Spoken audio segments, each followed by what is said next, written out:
13h30 à Kinshasa, il est temps de vous informer. Madame, Monsieur, bonjour et merci de nous rejoindre dans cette livraison de l'actualité sur la télévision nationale congolaise. Au sommaire de ce journal, le gouvernement congolais vient de remettre officiellement un bateau au parc national de la Salonga et ce, dans le cadre du renforcement de la capacité en matière de protection de la biodiversité. Et puis, des nouvelles avec des appareils pour débarrasser la ville de Kinshasa des déchets plastiques et ce, c'est une invention de l'ingénieur Jeff Mwanza, assistant à l'Université technique et pédagogique de Kinshasa. L'objectif est de lutter contre l'insalubrité et les catastrophes avec des inondations. C'est à suivre dans ce journal une fois de plus.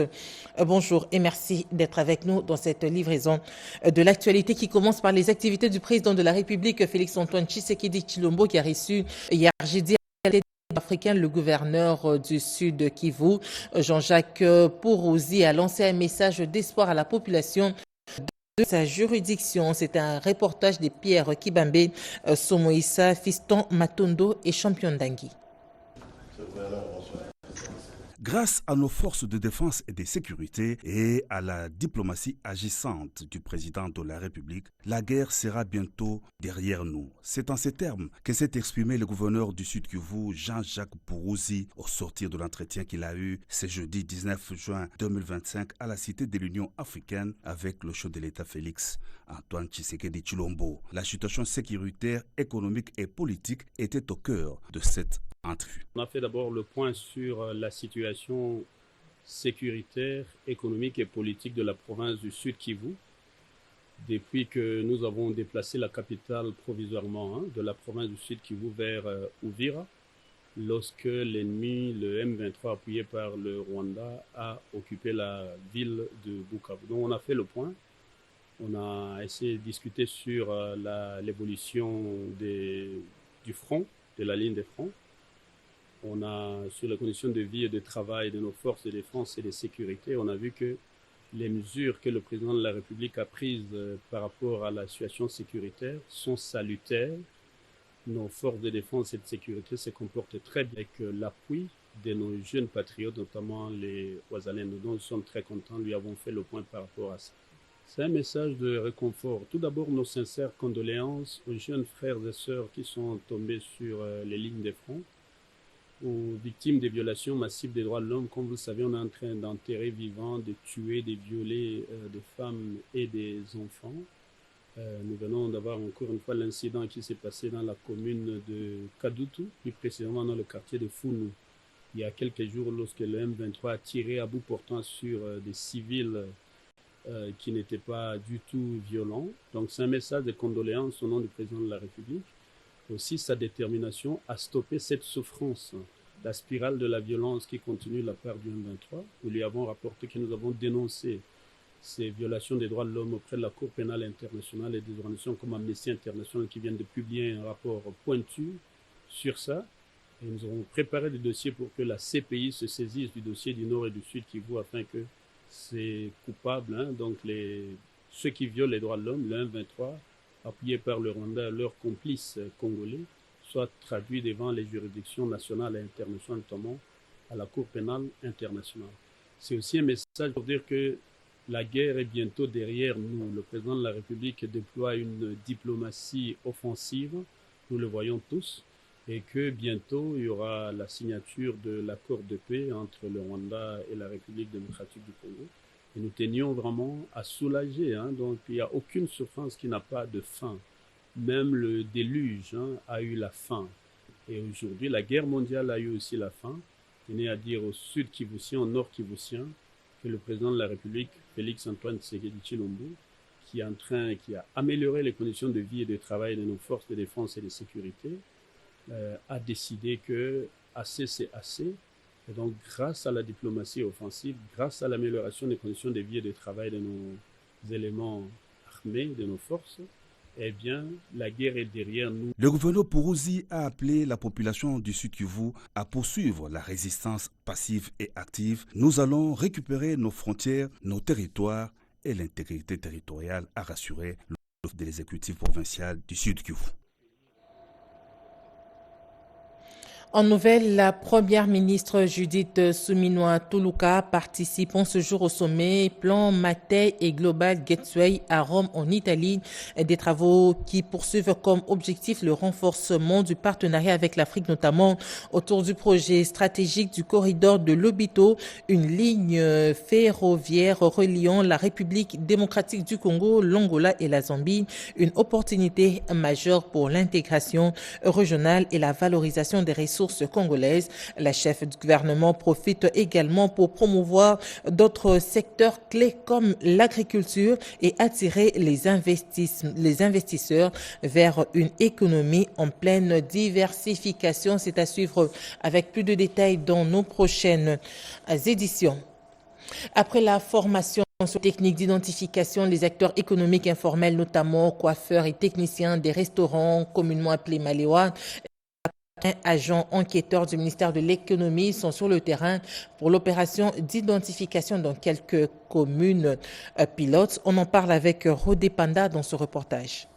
Coiffeurs, vendeurs de cigarettes, mécaniciens, tenanciers de fortune, évoluant dans l'informel devraient être identifiés au ministère de l'économie nationale en vue de l'accompagnement de l'État congolais et de soutenir l'économie du pays dans la diversité par le gouvernement de la République à travers les ministères de l'économie nationale dirigés par le vice-premier ministre Daniel Moukoko Samba. Après une formation de 2 jours sur les techniques d'identification des acteurs du secteur informel, les 80 agents enquêteurs du ministère de l'économie nationale sont sur le terrain. Depuis lundi 16 juin 2025, Kinshasa, ville pilote, a démarré avec 4 communes sous pour la première phase, notamment commune de Kinshasa, Barumbu, Kasavubu et Lingwala, commune de Kinshasa première à recevoir les agents enquêteurs économiques. Lerbi Ikima, l'un des membres de l'équipe des organisateurs de la mission, rappelle les objectifs poursuivis dans cette activité. L'économie de notre pays est détenue à 80% par ces activités informelles. Cette mission est premièrement d'identifier ces unités de production, de les accompagner et de les assister pour qu'ils deviennent professionnels. Bompalanga, Yvette, enquêteur, salue l'enthousiasme des acteurs informels dans la commune de Barumbu. On est bien accueillis par certains, d'autres aussi qui ne sont pas contents, mais nous les faisons connaître que c'est important d'être enregistrés. Ce programme intègre toutes les communes de la capitale et s'étendra également sur toutes les autres provinces du pays pour une durée qui va du 16 juin au 11 juillet 2025. Je vous le disais à l'entame de ce journal, le gouvernement congolais vient de remettre officiellement un bateau tout neuf au parc national de la Salonga, et ce dans le cadre du renforcement des capacités en matière de protection et de la biodiversité. Chimène Dondo. La remise officielle du bateau Salonga marque un tournant essentiel dans le renforcement de capacités logistiques en faveur de la conservation du parc national de la Salonga. Ces navires ne pas simplement un moyen de transport, il est un outil stratégique au service de la préservation de l'un des écosystèmes les plus précieux d'Afrique centrale. La remise du bateau au parc national de la Salonga, c'est un indicateur de progression, de renforcement de notre expertise et une identité partagée pour la conservation de la biodiversité. Grâce au bateau Salonga, les équipes du terrain pourront désormais accéder plus rapidement aux zones reculées du parc, renforcer la surveillance contre le braconnage, appuyer la mission de recherche scientifique et soutenir les communautés locales dans leurs activités durables. La collaboration fructueuse entre l'ICCN, les WWF et leurs partenaires permet non seulement d'œuvrer à la préservation de la faune et de la flore, mais également à l'amélioration des conditions de vie des communautés locales. Créé en 1970, le parc national de la Salonga est la plus grande aire protégée de forêt tropicale humide d'Afrique. Classé site de patrimoine mondial en péril pendant plus de 10 ans. Il en a été retiré de cette liste en 2021 grâce aux efforts conjoints de l'Institut congolais pour la conservation de la nature et du Fonds mondial pour la nature, avec le soutien de plusieurs bailleurs et autres partenaires techniques. Autre nouvelle, des appareils pour débarrasser la ville de Kinshasa des déchets plastiques. C'est une invention de l'ingénieur Jeff Mwanza, assistant à l'Institut technique pédagogique de Kinshasa. L'objectif est de lutter contre l'insalubrité et les catastrophes avec des inondations. Redépenda. Débarrasser la ville de Kinshasa, la capitale, et l'ensemble du territoire national de tous les déchets plastiques et autres insalubrités, c'est possible. La RDC a ses savants inventeurs des techniques d'extraction des bouteilles en plastique. L'ingénieur Mwanza Jeff, assistant à l'université, a constaté que la cause principale de la détérioration de la chaussée demeure l'accumulation de sable et bouteilles plastiques, bouchant ainsi les caniveaux et autres conduites. Il vient de faire preuve de la perspicacité de l'intelligence en créant des matériels et appareils de ramassage des déchets, la cage flottante, les bacs de rétention des solides, une caisse métallique qui retient le sable, les systèmes d'intelligence, d'extraction des déchets flottants et les bassins de décantation sur les rivières pour retenir les sables. Nous avons conçu une cage flottante qui retient les déchets flottants. Quand il pleut, la cage continue à retenir les déchets flottants. Elle peut remonter ou être rabaissée avec le niveau de l'eau. Cette cage, elle a déjà été réalisée en petite dimension. On a voulu maintenant faire cette cage en grande dimension, dimension réelle, pour faire comprendre au gouvernement que nous avons déjà la solution face aux déchets flottants qui polluent l'environnement. Ces inventions, solutions attestées par le ministre de la Recherche scientifique Gilbert Kabanda prouvent à suffisance le niveau d'ingéniosité des jeunes Congolais de repousser les limites pour résoudre les problèmes de la société, mission primordiale des recherches scientifiques et de l'université. L'éducation des actions en santé reproductive et la lutte contre les violences basées sur le genre, c'est le leitmotiv de la visite de l'ONG IPAS, accompagnée de l'ambassadeur du Royaume-Uni accrédité à Kinshasa à la maternité de Kitambo. On fait le point avec Toto Céleste Sungu, Abdoulaye Mbongo. Deux questions pour résumer cette visite de terrain. Qu'est-ce qui est fait et qu'est-ce qui reste à faire? La maternité de Kitambo, centre d'excellence, a reçu la visite de deux diplomates britanniques. Le premier, Kouma Eyer, ambassadeur du Royaume-Uni auprès des Nations Unies. Le second, Alison King, ambassadrice de Grande-Bretagne en poste à Kinshasa, accompagnée d'une équipe de l'AIPAS et du Programme national de santé de la reproduction, se sont dit satisfaits des efforts consentis en faveur de la santé reproductive et dans la lutte contre les violences basées sur le genre. Je suis très fière qu'on peut contribuer à réduire le taux de décès maternels en accompagnant cet hôpital de référence, en améliorant la qualité de soins pour les femmes et les filles. Nous sommes très fiers d'être le partenaire pour soutenir cette organisation. C'est important pour les femmes dont on a besoin de les services, la croissance de l'économie, la sûreté de tout le monde. Cette organisation est essentielle dans ce pays. Le service de les femmes, le travail avec les avocats pour soutenir le protocole de Maputo. Une visite riche en échanges qui confirme l'engagement des partenaires internationaux aux côtés des institutions congolaises pour un accès équitable à la santé reproductive et une meilleure protection des droits des femmes et des jeunes filles en République démocratique du Congo. Vers une administration publique plus performante, l'École nationale d'administration ENA et l'équipe des projets du ministère des Finances ont signé un protocole d'accord pour appuyer la modernisation de l'administration douanière en République démocratique du Congo, nous dit Betty Amanikunda.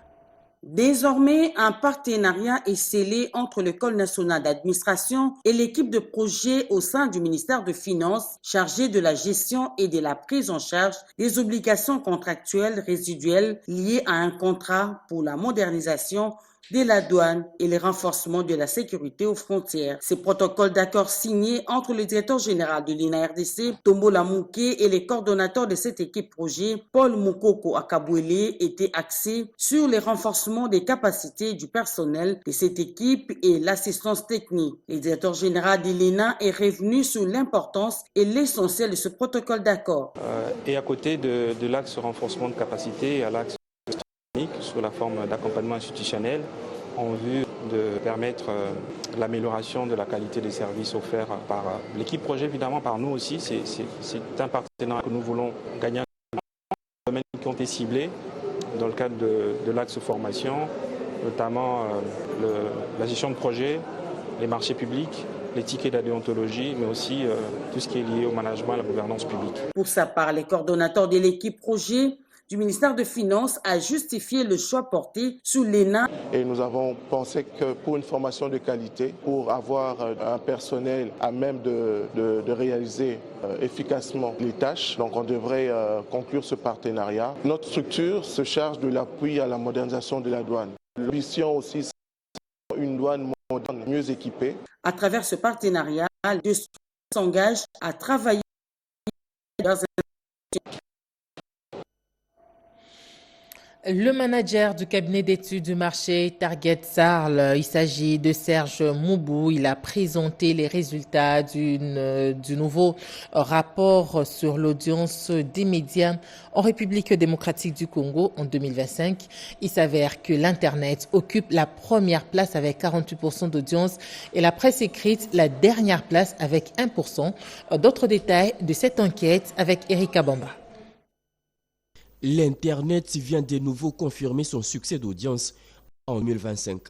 Il occupe désormais la tête des médias les plus suivis en RDC. Avec 48%, la catégorie enregistre ainsi une progression de 3% par rapport à l'année dernière. C'est le résultat des enquêtes menées par Target dans la période du 1er au 7 mars dernier sur un échantillon de 2000 personnes rendu public par son directeur général Serge Moubou au cours de ce point de presse. Les résultats de cette 9e édition révèlent aussi un recul notable de radio des 2% qui occupe la 2e place avec 44% d'audience. La 3e place est occupée par des chaînes de télévision câblées qui ont aussi régressé des 2% avec maintenant 23% d'audimat. La presse écrite poursuit sa chute libre et n'a que 1% d'audience et risque de disparaître d'ici à 2028, alerte déjà Serge Moubou. Le problème, c'est d'abord lié au contenu. Et je pense qu'aujourd'hui, Internet, sa force, c'est qu'il y a les réseaux sociaux. Donc, il y a la messagerie instantanée. C'est tout ce qu'il y a comme recherche. Je pense que les médias doivent investir en termes de contenu. Vraiment un contenu vraiment local qui est adapté aux besoins. L'étude a mis en lumière les préférences en matière de contenu. À la radio, les journaux attirent le plus grand nombre d'auditeurs. En revanche, à la télévision, les sports rencontre un grand succès, en particulier sur les... À Kinshasa, les élèves du complexe scolaire Alliance Ouest Africaine manifestent contre la spoliation de leur espace scolaire. Cette école fait face à une situation préoccupante alors que son terrain est menacé par de tierces. On les écoute au micro de Mamita Bongolo.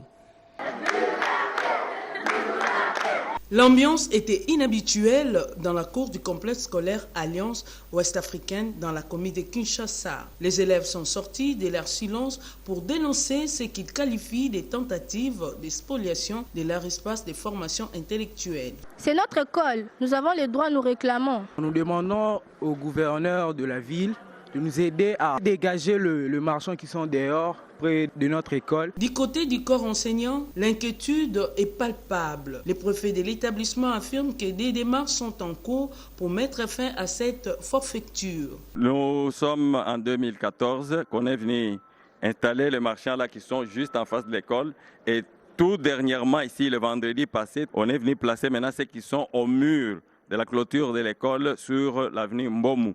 Et avec ces bruits du marché, le vacarme, là, il n'y a pas moyen que les enfants étudient dans de bonnes conditions. L'un des parents s'interroge sur la présence des commerces illégaux tout autour de cet établissement scolaire et qui bloquent les passages. En qualité de parents, nous déplorons cette situation qui perdure un peu parce que l'école a écrit. En tant que parents, nous avons accompagné l'école. Partout, ils ont écrit, ils nous ont réservé copie.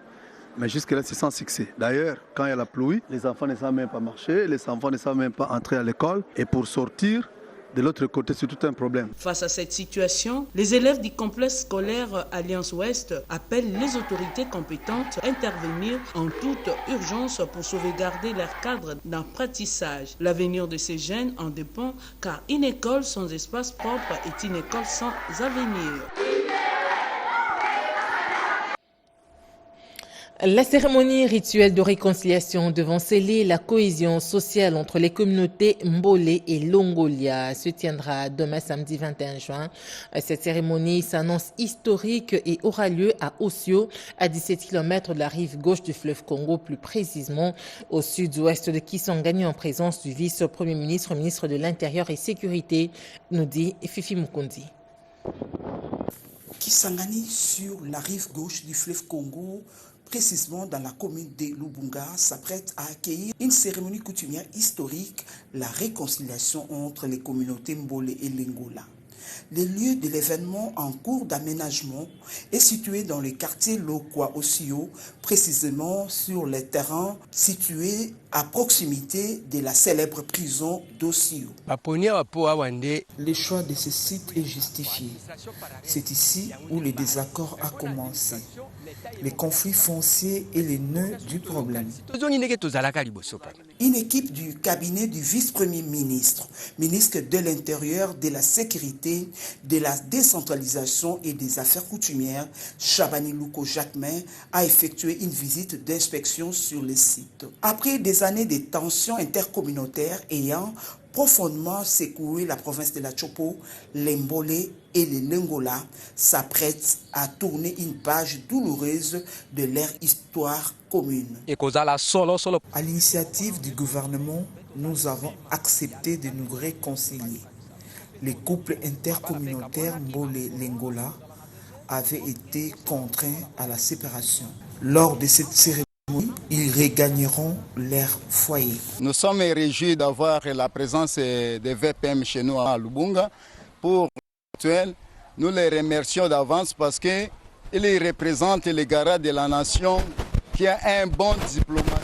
La cérémonie trouve ses origines dans 3 jours d'échanges intenses tenus en décembre 2024 à l'université de Kisangani. C'est à cette occasion que les représentants des deux communautés ont exprimé d'une seule voix leur volonté de mettre fin aux hostilités. Le commandant secteur opérationnel Ituri a rehaussé le moral des troupes à Kengé. C'était lors d'une causerie morale tenue à leur intention. Le général-major Bruno Mandefo a appelé les militaires FARDC à observer la discipline et le patriotisme pour bien assurer la sécurité le long de la frontière avec le Sud-Soudan. Reportage. Les troupes afin de leur permettre de bien accomplir leur mission, surtout celle de la défense de l'intégrité du territoire national. C'est dans cet objectif que le commandant secteur opérationnel Ituri a tenu une causerie morale à l'intention des militaires FARDC déployés à Kengezi-Base, à la frontière entre la RDC et les Soudans du Sud. Le patriotisme et la discipline, deux maîtres mots du général-major Bruno Mandefo à ses compagnons d'armes.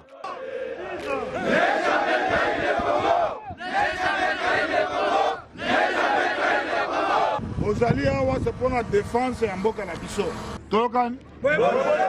Pour que Moussa Letambola c'est la discipline. Commandant Nayo, appelle sur Mibeko, Kobimate. Il faut le dire, l'avènement de l'état de siège à Ituri sous le leadership du lieutenant-général Luboyanka Chamadjoni a permis de réduire sensiblement les incursions jadis répétitives de l'armée sud-soudanaise dans la chefferie de Kakwa en territoire d'Aro. En ces jours, les forces armées contrôlent avec ténacité ces postes frontaliers, à l'instar des cellules de Odumoni, à la frontière avec l'Ouganda. Voilà la pensée la plus profonde du commandant suprême des forces armées lorsque déploie le militaire dans cette partie de la République, c'est pour protéger les frontières, sécuriser nos populations et leurs biens, faire face à toute incursion de rebelles de l'autre côté, que nos populations vivent tranquillement. Telle est la volonté suprême du commandant suprême des forces armées, Félix Tshisekedi Tshilombo, en cette période de l'état de siège. De la délégation des députés provinciaux membres de la commission PAJ en mission de contrôle dans le territoire de la province du Haut-Tuélé et dans le territoire de Dungu voisin, le peuple Longo et Zandé sont sur le point de s'affronter. Et pour ce, l'honorable Floribert Sioukou Makofi, rapporteur de l'Assemblée provinciale, exhorte l'autorité à prendre des mesures idoines. On l'écoute. C'est d'abord par rapport à l'attaque du convoi en mission de la commission PA. Nous lui avions demandé qui sont les auteurs et il nous a répondu qu'ils sont en pied d'œuvre. Et le deuxième point, c'était par rapport à la problématique de l'agglomération de Sambia. Les informations portées à notre possession révèlent que nos frères de Faradje se préparent encore pour venir agresser les résidents de l'agglomération de Sambia qui est dans le territoire de Dungu. Ils disent que cette fois-ci, ils doivent d'abord attendre que les enfants partent en vacances pour qu'ils puissent venir occuper des forces l'entité de Sambia. Moi, comme élu, je devrais venir voir le ministre, qu'on en discute avec lui pour qu'il puisse prendre des mesures idoines. On dit souvent, mieux vaut prévenir que guérir. Il serait souhaitable de prendre des mesures d'urgence pour renforcer la sécurité dans cette entité, pour qu'ils puissent commencer à faire des patrouilles mixtes afin de décourager ceux-là qui sont toujours là pour chercher à créer des tensions inutiles, alors que les territoires de Dungu et les territoires de Faradje vivent souvent dans la paix. Nous sommes là, leurs élus, on a suivi, ils doivent garder leur calme, entendre les décisions qui seront mises en œuvre par les autorités provinciales. Le centre de formation professionnelle situé dans la commune de Lualaba vient de voir le jour, et cela après son inauguration officielle par le chef de l'État Félix-Antoine Tshisekedi Tshilombo. Ce centre accueille déjà ses premiers bénéficiaires, les jeunes Lualabais, pour une formation et encadrement. Peggy Mukunda. Quelques jours seulement après son inauguration officielle par le chef de l'État Félix-Antoine Tshisekedi Tshilombo, le centre de formation professionnelle cité de la commune accueille ses premiers bénéficiaires. La commune de Dilala a lancé un programme de formation professionnelle gratuite pour une centaine d'enfants, des militaires et policiers de la province du Lualaba. Une initiative qui s'inscrit dans le cadre d'offrir aux bénéficiaires les compétences nécessaires et adaptées aux besoins du marché du travail local. À tous les jeunes de la province du Lualaba, venez à la cité de la commune, vous allez avoir une formation de qualité qui vous permettra à vous défendre devant toute épreuve pour arracher un boulot. Les bénéficiaires de cette formation n'ont pas tari d'éloges à l'endroit de Françoise Mwangweji, bourgmestre de Dilala, pour son plaidoyer à la matérialisation de ces grands projets ambitieux visant à offrir des opportunités d'autonomisation de jeunes Lualabais, vision du chef de l'État Félix-Antoine Tshisekedi. Je remercie Maman Françoise Mwangweji pour cette opportunité. Grâce à elle, aujourd'hui, je connais comment conduire l'engin Caterpillar. Ces programmes gratuits de formation professionnelle témoignent l'engagement du gouvernement Masuka à changer les narratifs des enfants militaires et policiers longtemps réputés des turbulents. Construit sur fonds propres de la commune de Dilala, sous l'ère Mwangweji, le centre de formation professionnelle de la commune à la jeunesse de Lualaba d'apprendre divers métiers.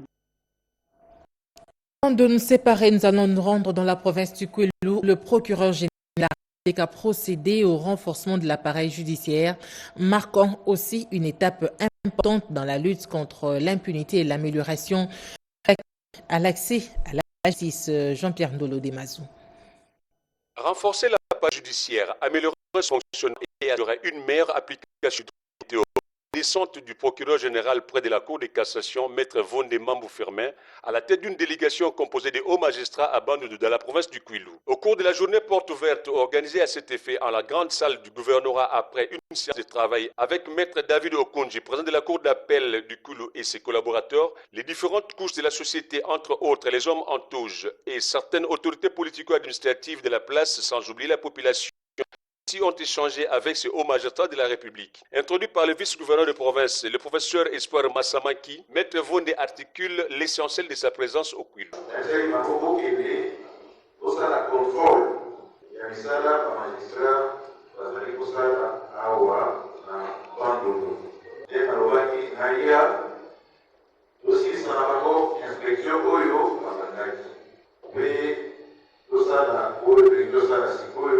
Population ndenge twali wana epesa ngai maye mazali kotungisa ye bisika